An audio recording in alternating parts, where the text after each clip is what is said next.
Salut YouTube.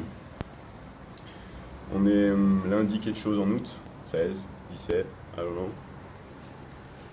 Il est tôt le matin comme vous le pouvez voir à ma tête. Je suis blanc comme un cul comme vous pouvez le voir parce qu'il fait moche. Et aujourd'hui je m'apprête à vous montrer un entraînement jambes.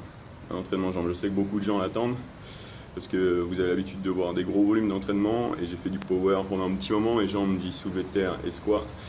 Donc je sais que vous l'attendez, je la fais aujourd'hui pour vous, je la récorde pour vous et je vous ai amené à travers cette séance. Et je vais aussi aborder quelques points sur les jambes. Et je sais que beaucoup d'entre vous les travaillent dur, voire très dur, mais vous allez comprendre plus ou moins pourquoi, même si vous les travaillez dur, elles ne sont pas à la hauteur. Donc on parle pas de génétique, on parle pas de fémur long, court, etc., etc. Ici je vais vous parler de volume d'entraînement. Et pourquoi vous n'avez pas de jambes malgré le fait que vous les travaillez très très très durement. Ok. Bon, on s'échauffe. Je vais commencer par le high squat aujourd'hui sur le rack là-bas. Je profite de cette jolie salle pour vous recorder cette séance aujourd'hui. Let's go. Après le C4, je me suis bien évidemment échauffé avant de commencer le squat. Si vous voulez une vidéo complète sur l'échauffement du bas du corps, vous me faites savoir, ok. Je vous laisse le son histoire que vous puissiez analyser mon souffle sur les squats.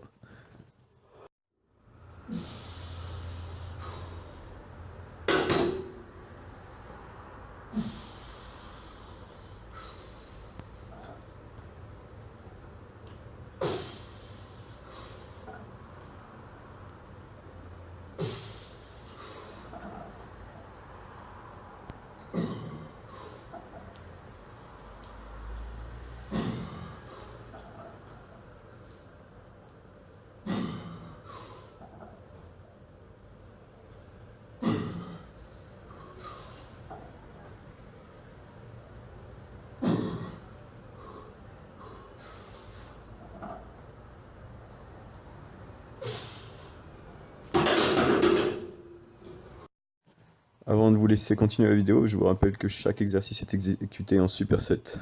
Donc on a le premier squat superseté avec les extensions mollets. Ce que vous venez de voir, c'est le premier set. J'ai le psoas gauche un peu raide à cause de ce vélo à la con que je fais pour le foot challenge. Donc je fais 30 minutes de vélo par jour, juste histoire de creuser le déficit et pas manger comme un somalien. No racisme. Donc la hanche gauche raide, le psoas raide. Oui, j'ai du mal à ouvrir les hanches, ça tire. Mais bon, c'est un 8 assez simple. Au moins 3 dans la caisse encore. Donc ça devrait aller pour le 3x8. Next. Pendant ces mini clips de squat qui sont vitesse x2 au passage, je vais vous parler du squat tant qu'à faire. Et briser le mythe du le genou ne doit pas dépasser la cheville. Donc en plus je mets des talonnettes avec les Adi Power. Donc si le genou passe devant la cheville, ça veut dire que vous avez un renvoi du quadriceps. C'est là où on utilise le rebond.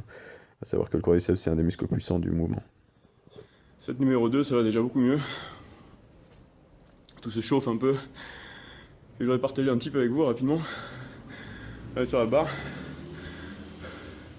Donc vous avez votre écartement, toujours le même en fonction de votre mobilité d'épaule. Et moi ce que j'aime faire, c'est le grip thumbless. Donc on met le pouce par-dessus. De ce fait, déjà, vos poignets ils vont aller beaucoup mieux. Et vous allez pouvoir pousser la barre contre votre upper back. C'est-à-dire que vous allez être beaucoup plus stable. Vous allez pouvoir rapprocher un peu votre grip, ce qui va augmenter la contraction des dorsaux. Donc vous allez être plus droit, upright quoi. Et vous allez moins partir à l'avant. Mais surtout, vos poignets vont rester safe. Et ça, si vous avez déjà fait du low bar par exemple, putain c'est un plus quoi. Plus besoin de m'aider, wrist straps, rien du tout. Row, row. Allez, c'était set numéro 2. Marine, go. On va passer sur set numéro 3, aka le dernier. Je reprends mon blabla ici avec une autre vue. Donc vous voyez bien que, en plus vu la longueur de mes fémurs, moi je suis obligé et pas qu'à moitié d'avancer les genoux.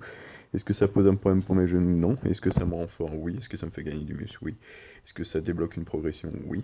Est-ce que ça paraît plus naturel? Oui. Enfin moi je vais m'arrêter là. Donc arrêtez d'écouter ces gens qui font du body pump et mettez-vous à squatter. Ok, on en a fini avec le bas squat. Et j'ai, même si c'était pas prévu, j'ai une petite envie de soulever de terre traditionnel. Je sais pas pourquoi. Oui. Donc setup, soulevé de terre traditionnel. Je vous recorde ça en bas. Il y a du monde donc je vais pas trop parler. Je vous la recorde, ok. Let's go. Vous allez pouvoir le remarquer ici. Boum. Donc là, les genoux dépassent également la barre. Pourquoi les genoux dépassent la barre? Pourquoi je pousse la barre? Pour justement passer en quadriceps et une fois de plus utiliser mes quadriceps dans le mouvement. L'utilisation des quadriceps est souvent vraiment négligée. C'est pour ça que d'ailleurs il y a une grosse différence entre certaines personnes dans le lift. Vous vous rendez pas compte à quel point ce muscle est puissant. Donc la chaîne postérieure est forte, oui, le fessier est le muscle le plus puissant, mais dès que vous rajoutez le quadriceps dans la game, boum, ça décolle. Donc je vous invite à revoir le clip juste avant, histoire de vous imprégner de la technique. On a fini avec le dead. Comme je l'ai dit plus tôt, ma hanche. Pas top, donc 2-10, 2 x 8, 1 x 7. Bah, ça arrive. Maintenant on passe au low bar squat sur la Smith Machine parce que j'ai la flemme de remonter là-haut. Donc low bar squat, action chaîne postérieure. La barre passe complètement différente de celle du high bar, donc il faut s'y remettre. Low bar que je vais supersetter avec des extensions mollets à la Smith Machine. Let's go. Sur le liking de merde, sur le low bar, vous voulez toujours utiliser ce thumbless grip, mais vous allez écarter pas mal votre prise pour éviter de vous flinguer les épaules. Comme d'habitude, au plus près possible pour avoir la meilleure contraction dorsale et rester le plus droit possible. Barre beaucoup plus bas sur les deltoïdes postérieurs. Et comme je l'ai dit plus tôt, action chaîne postérieure sur Abada, booty build des glutes for the Swiss. Let's go. Alors ici clip en x2 également, voire x4, je suis pas sûr. Je vais vous parler d'une flemme de remontée, mais également au final, que ce soit sur la Smith Machine ou en libre, la barre passe sur un low bar est assez droite comparé à un bar haute. Donc il n'y a pas de grosse incidence de le faire sur un guidé.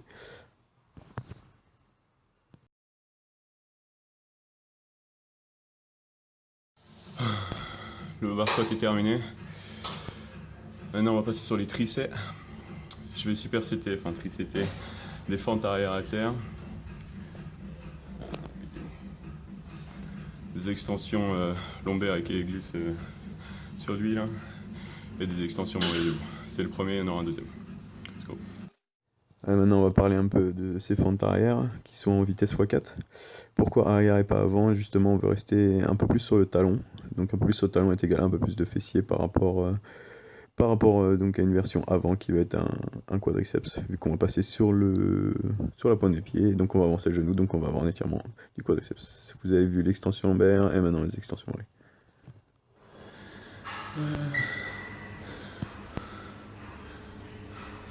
Lol. Premier triceps fini, ça se voit à ma tête d'ailleurs. Je crois pas que c'était fente arrière. Ouais, vous l'avez vu de toute façon, bon, allez, on va passer au deuxième. Le deuxième ça va être des extensions, leg curl allongé et extension mollet assis. Après ça il nous restera un superset et ce sera enfin terminé. Je sais pas s'il me reste de l'eau dans le corps, on va voir. Dernier superset, l'extension où j'ai pu utiliser le principe du rest pause pour compléter mes 15 répétitions. Pas de goal en particulier, mais 15 ça me semblait pas mal avec cette charge. Même principe sur le leg curl allongé, et juste après ça je vais vous montrer la technique que j'utilise pour travailler mes mollets assis, donc au leg curl en reverse. J'avais déjà fait une vidéo, vous pouvez chercher. Tricep terminé, officiellement la démarche de cowboy. Il me reste seulement les fentes marcher avant et du cable crunch. Je vais pas vous le record parce que c'est une galère, je vais les faire marcher là. Donc je disais, une batterie déjà, pas besoin de vous le record, vous connaissez tous les fentes marcher avant, avec du cable crunch avec une corde cette fois-ci au lieu de faire avec une barre. Je vous vois tout à l'heure pour un débrief. Salut les gars. On revient des débrief de la vidéo. Et le message que je voulais faire passer, parce que j'essaie de toujours faire passer un message avec mes vidéos, que ce soit pas juste du divertissement, mais également de l'apprentissage.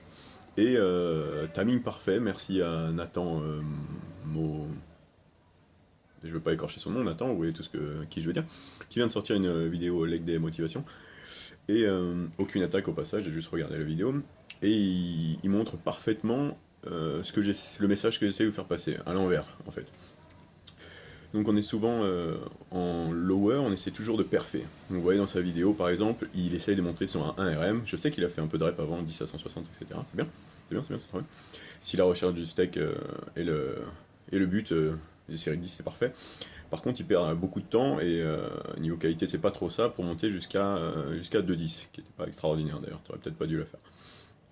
Donc voilà, du coup il a fait souhait terre, donc 10 reps, et derrière 3 reps à 200 et une rep à 210.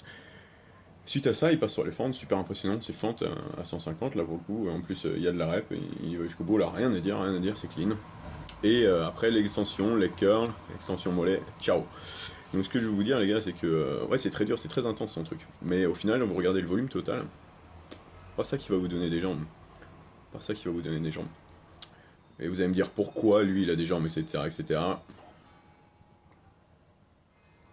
Je parle même pas de dopage. Euh, donc regardez par exemple ce que vous faites pour le haut du corps et essayez de le faire pour le bas. Vous avez, je sais pas, vous faites 5-6 supersets, ou pas d'ailleurs, vous devriez, mais bon, bref, pour le haut du corps, mais pour le bas du corps, vous vous arrêtez à 3 exercices, et dont un exercice où vous faites de la monorep. Regardez le volume total. Comment vous voulez qu'avec ce volume, vous ayez des jambes? Comment vous voulez avoir des quadriceps ou même des mollets ou je ne sais quoi, avec un exercice de mollet par semaine, avec 4 reps, 4 x 8. Yep. Et comment vous voulez choper un dos de fou, une chaîne postérieure de fou, avec une série de 10 reps et 3 fois un derrière. Ok. Une fois de plus, les 0 attaques sur la vidéo de Nathan. Sa séance a été très bien, elle était très intense, sauf qu'il montre exactement ce que j'aurais pu faire moi aussi par le passé, c'est-à-dire chercher de la perf, vouloir faire des trucs pour la vidéo par exemple, mais au final se retrouver avec un volume de merde et donner une mauvaise info. Donc j'aimerais vraiment que le message que je veux faire passer ici, c'est juste que bah, ouais, essayez de reproduire le volume que vous faites sur l'upper, mais en lower. Cherchez pas à faire du PR chaque jour, etc., etc. Cherchez à faire du volume. Par volume, je veux pas dire 600 répétitions sur une série, je veux dire que vous devez faire beaucoup d'exercices, il y a beaucoup d'angles, vous devez faire pas mal de répétitions, modérées toujours, on est toujours à 70%, blablabla. Donc allez chercher de la rep, allez chercher de la rep. Allez chercher de la rep, allez chercher de la série, tuez-vous, ça va durer 2 heures, et bah voilà, ça dure 2 heures, c'est comme ça un entraînement, c'est pas censé être ça en même temps. Donc voilà, j'espère que le message est passé. Work fucking harder. Peace. Et pour terminer la vidéo, un petit délire avec ma tête avant le début de la séance et après à la fin de la séance. Je prends 6 ans. Une fois de plus, n'oubliez pas, si vous aimez la vidéo, likez, partagez, abonnez-vous. Et d'ici la prochaine, peace out.